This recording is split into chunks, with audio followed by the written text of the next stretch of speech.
let's talk offense. Creativity in the run game. They're going to have to be creative because going to have no to Elijah be. Mitchell, no Trey Sermon, and we don't know about Debo. Yeah, and we certainly don't know about Brian Hill and what he's going to bring to the backfield. It is, how much usage can Debo get? I would think that a bigger priority is making sure that you do not re-injure Debo Samuel. If you re-injure Debo Samuel in this game, whether it's a win or a loss, it automatically becomes a huge loss. It would feel like the Jets game last year, where sure, you won it, but you really lost the season in that game. If they lose Debo to re-injury, that would be a nightmare scenario for the 49ers. That offense seems to be incapable of being consistent without him. Yeah. So what's crazy about this is like, even with Elijah Mitchell, he hasn't really been doing that great. I mean, what he's been doing is running a lot and allowing the 49ers volume to not pass.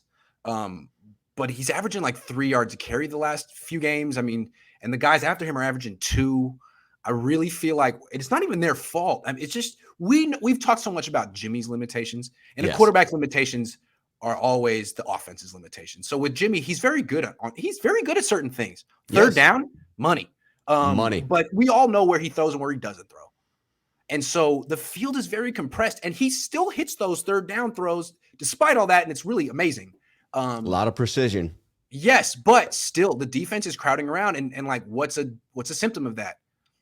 I mean, it's hard to run the ball. There's not a lot of space. There's not a lot of space. And so what you're getting is guys running into a brick wall except for Debo, who's superhuman right now. Right, because of the creativity of the plays in which he's involved, which just doesn't exist for the other players. And when you talk about Jeff Wilson Jr., who you think would get the bulk of the carries, you wonder if his knee is going to hold up. He spent the vast majority of the game in Seattle on the sidelines trying to stretch it out. He did practice this week, but is he up to the task of 25 carries this week?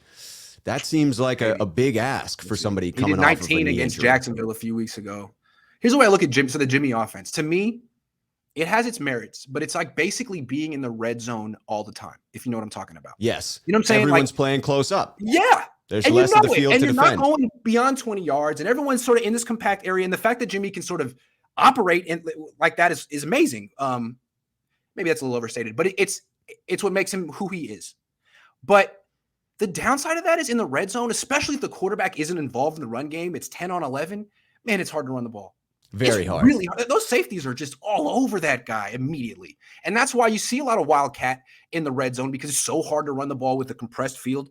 Get to 11 on 11 football. And that's why this week, and I know it's not going to happen, but I think it would be really cool in a game that the Niners may not have Debo and are, it's an AFC game they don't need. Right. Dust off that game plan you had for the Raiders preseason game. Switch off quarterbacks. They're both handing off.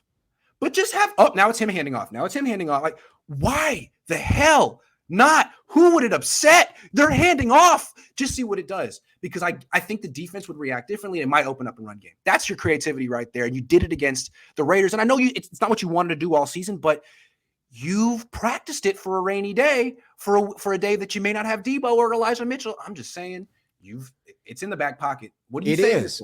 And they have to do something. It has to be some creative element. I don't see that creativity coming from Jeff Wilson Jr. or from JaMychal Hasty. They are much more your standard running back that are going to be the guys getting 3.5 yards a carry, plowing into the center of the defense. I can't imagine that Brian Hill is getting up to speed this week enough to contribute. I mean, the guy only has 1,300 yards over a 4-year career anyway. But any of the other journeyman running backs that we brought in, only Jaquez Patrick ended up getting any carries, and that was just 2. 2? Yeah. So like Willie Wonka. Willie, Charlie, how many pieces of chocolate did you get? 2. 2? I can't do 2. Can't do 2. Yeah, 2. Sorry, I love Willy Wonka and the Chocolate Factory. Let's get back on topic. Creativity is gonna. If they don't have creativity in the run game and they think we're gonna pass and win, I don't know about that. That's a tough ask, unless Jimmy really feasts on the middle, but we'll get to that in a moment. I think Juice also has to be a component here. Juice and Lance, to me, are the 2 secret elements to the secret sauce that the Niners need in order to spark some creativity. Kyle needs to be in his bag. They definitely need secret sauce. If they come into this game with just like ketchup and mustard or a little bit of mayonnaise, it's not going to get. We need secret sauce. Yeah, you got to And yeah, it's combine probably those. just Russian dressing, Thousand Island, but who knows? Maybe it's just maybe you put your own little twist on it. I'm saying, Yeah, need it. get some In-N-Out sauce. In-N-Out sauce.